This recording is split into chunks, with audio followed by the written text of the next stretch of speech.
కొంతమంది బీఆర్ఎస్ పార్టీకి చెందిన ఎమ్మెల్యేలు ఎమ్మెల్సీలు స్వార్థ రాజకీయాల కోసమే కాంగ్రెస్ పార్టీలో చేరుతున్నారే తప్ప అభివృద్ధి కోసం కాదని జగిత్యాల జిల్లా కోరుట్ల నియోజకవర్గ BRS party MLA doctor Kalvakuntla Sanjay Kumar విమర్శించారు. జగిత్యాల జిల్లా మేడ్పల్లి పట్టణంలోనే ఎమ్మెల్యే పార్టీ కార్యాలయంలోనే నాయకులతో కలిసి ఏర్పాటు చేసిన మీడియా సమావేశంలో పాల్గొని మాట్లాడారు. బీఆర్ఎస్ ఎల్పీ ఎప్పటికీ కాంగ్రెస్ పార్టీలో విలీనం కాదని, అధికారంలో ఉన్నప్పుడు అన్ని పదవులు అనుభవించి అధికార కోల్పోగానే బీఆర్ఎస్ పార్టీపై అసత్య ఆరోపణలు చేస్తున్నారని మండిపడ్డారు. అవినీతి ఆరోపణలు వచ్చిన వారిని మార్చి ఉంటే బీఆర్ఎస్ పార్టీ అధికారంలోకి వచ్చేదని చెప్పారు. ఖైరతాబాద్ ఎమ్మెల్యే దానం నాగేందర్ ఎమ్మెల్యేగా బీఆర్ఎస్ పార్టీలో గెలిచి ఎమ్మెల్యేలకు ముఖ్యమంత్రి అపాయింట్మెంట్ కూడా దొరకలేదు అనడం దురదృష్టకరమన్నారు. అపాయింట్మెంట్ దొరకకపోతే ఎలా ఎమ్మెల్యే అయ్యావని ప్రశ్నించారు. మాజీ ముఖ్యమంత్రి కేసీఆర్ తెలంగాణ రాష్ట్రాన్ని అన్ని రంగాలలో అభివృద్ధి చేస్తారని సాక్షాత్తు ఇతర రాష్ట్రాల ముఖ్యమంత్రులు చెబుతున్నారని అది మీకు కనపడటం లేదా అన్నారు. మా నాయకులు ఫోన్ చేసిండ్రు, చాలా మంది ఫోన్ చేసి వాళ్ళ ప్రెస్ మీట్ పెట్టండి సార్ ఎట్టి పరిస్థితుల్లో అని చెప్పారు. నాకు ఒక పిచ్చోడి చేష్టలకు నిజంగా అవసరం లేని ప్రెస్ మీట్.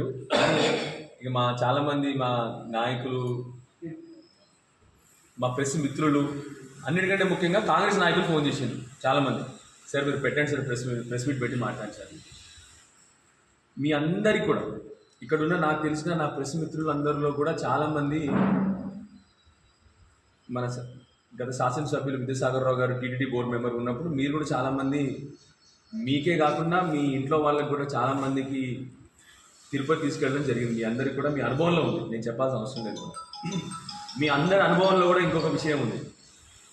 అప్పుడు గత శాసనసభ్యులు ఎమ్మెల్యే విద్యాసాగర్ రావు గారు 21 నుంచి 23 వరకు టీటీడీ బోర్డు మెంబర్ ఉన్నప్పుడు ఇక్కడ చాలా టెంపుల్స్కి సర్వే చేయించి అక్కడ టీటీడీ నుంచి శ్రీవాణి ట్రస్ట్ ద్వారా ఫండ్ కూడా పెట్టడం మీ అందరికీ అనుభవంలో ఉంది, మీ అందరికీ తెలుసు, మీ అందరికి గమనించినారు కూడా. నిన్న ఒక కాంగ్రెస్ నాయకుడు, యాక్చువల్లీ నిజానికి చెప్పాలంటే పాత సామెత ఉంది కదా, నవ్విపోదురు కాక నాకేం సిగ్గు అన్నట్టు, ఒకడే నాయకుడు, నేను కాంగ్రెస్ నాయకులను అంటలేను, ఒకడు పిల్ల చేష్టలు, పిల్లకాయ వేషాలు ఒక నాయకుడు, కాంగ్రెస్ నాయకుడు నేను పోయి అందరికీ పాపం గ్రామాలకు వెళ్ళి మీరు రండి అని చెప్పేసి మీకు ప్రొసీడింగ్ ఆర్డర్ అని చెప్పి తిరుపతి దేవస్థానం ప్రొసీడింగ్ ఆర్డర్ అని చెప్పి ఇవ్వడం జరిగింది. మీ అందరి అనుభవంలో ఉంది. ఉదాహరణతో సహా మీకు చెప్తాను, మీకు డేటెడ్తో సహా 11/2/23 అప్పుడు విద్యాసాగర్ రావు గారు బోర్డు మెంబర్గా ఉన్నప్పుడు for sanction of funds for temples at Metpalli and Korutla అని చెప్పేసి ఆ రోజు వారికి ఇవ్వడం జరిగింది. ఈ డిస్కషన్ యాక్చువల్లీ వారు అయిన వెంటనే స్టార్ట్ అయింది. అప్పుడు సుబ్బారెడ్డి గారితో రిక్వెస్ట్ చేస్తే సుబ్బారెడ్డి గారు Srivani trust, special trust, Srivani trust అంటే ప్రతి ఒక్కరు చూసింటారు, కొంతమంది 10,000 రూపాయలు పెట్టి పోతూ ఉంటారు దాన్ని, ఆ ట్రస్ట్ ద్వారా డబ్బులు అని చెప్పేస్తే అప్పుడు ఇక్కడ ఎమ్మెల్యే గారి రిక్వెస్ట్ మీద, టీటీ బోర్డు మెంబర్ గారి రిక్వెస్ట్ మీద ఎస్ మేము టెంపుల్స్ అన్నిటికీ శాంక్షన్ చేస్తామని చెప్పి చేయడం జరిగింది. ఇక వారు అప్పుడు ఈఓ గారు ఇమీడియట్లీ శాంక్షన్ అని చెప్పి ఎప్పుడు ఇది 11/2/23 రోజు చేసిన లెటర్.